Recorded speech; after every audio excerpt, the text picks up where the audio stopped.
So, hello again, everyone. Welcome back to my channel.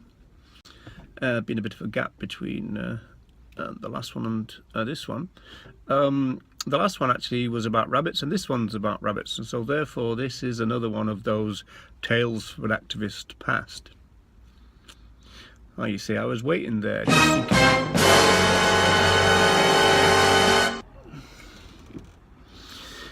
Yeah, funny, ha ha. Yeah, so the last one then was the account of when I witnessed baby rabbits who were rescued by activists touching the earth for the very first time, and how magical that was. This one's about rabbits as well. I used to, when I was the press officer for the ALF, the Animal Liberation Front, or more technically the ALF Supporters Group, I was based in Liverpool.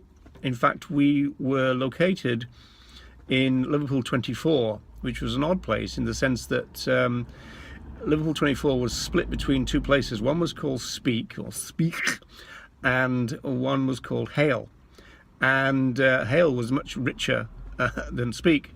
In fact, the roads to Hale were really smooth, and there was literally a drop into Speak when you hit the border, as it were, and then all the roads were rough, full of potholes and everything else. And so when you went for, say, car insurance, you would say that you lived in Hale, Liverpool 24, not Speak, Liverpool 24, because that would half your insurance costs, literally. So we were there. We were located right at the end of the runway of what's now the John Lennon Airport, in fact. And about 5 to 10 minutes away from that, on the Speak side, was a rabbit farm. And we'd never gone to have a look at it or check it out or anything. And then one day, my partner and I decided to do that. And so we drove up the road and we found this kind of rise, and we were kind of looking over at this kind of farm location. We could see the sheds, the usual kind of low-slung sheds of a fur farm, essentially, but you couldn't really see much, and so we kind of decided to give up on it. Went back home, put on the answer machine. This is obviously before the internet age, and there we were to discover that the Animal Liberation Front activists had raided the place, the same place, overnight, and we didn't know until we got back home. And so, that was quite a dodgy thing to have done, in actual fact, to have gone up there, because that myth about criminals will return to the scene of a crime and all that kind of stuff. So we did our job, which was to contact the press, and the first thing we heard from, I think, a radio journalist, it might have been Radio City, I'm not quite sure, was saying that some of the police and the police spokesperson and also the farmer were claiming that the activists had killed 100 rabbits or so. Now, the way that they would have killed them is because, just like in the account that I gave of the Orkney adventure that I had, what the activists had done on this occasion was to spray the rabbits with dye in order to make them worthless for the fur trade. And the farmer and the cops essentially were claiming that the dye had turned out to be toxic, and many of the rabbits had been killed. So we said to the journalist, can you get us in there along with yourself, or you yourself just go there to see the dead rabbits? And so they requested that. The journalist got back to me and said, well, actually now they're claiming that the rabbits are not dead.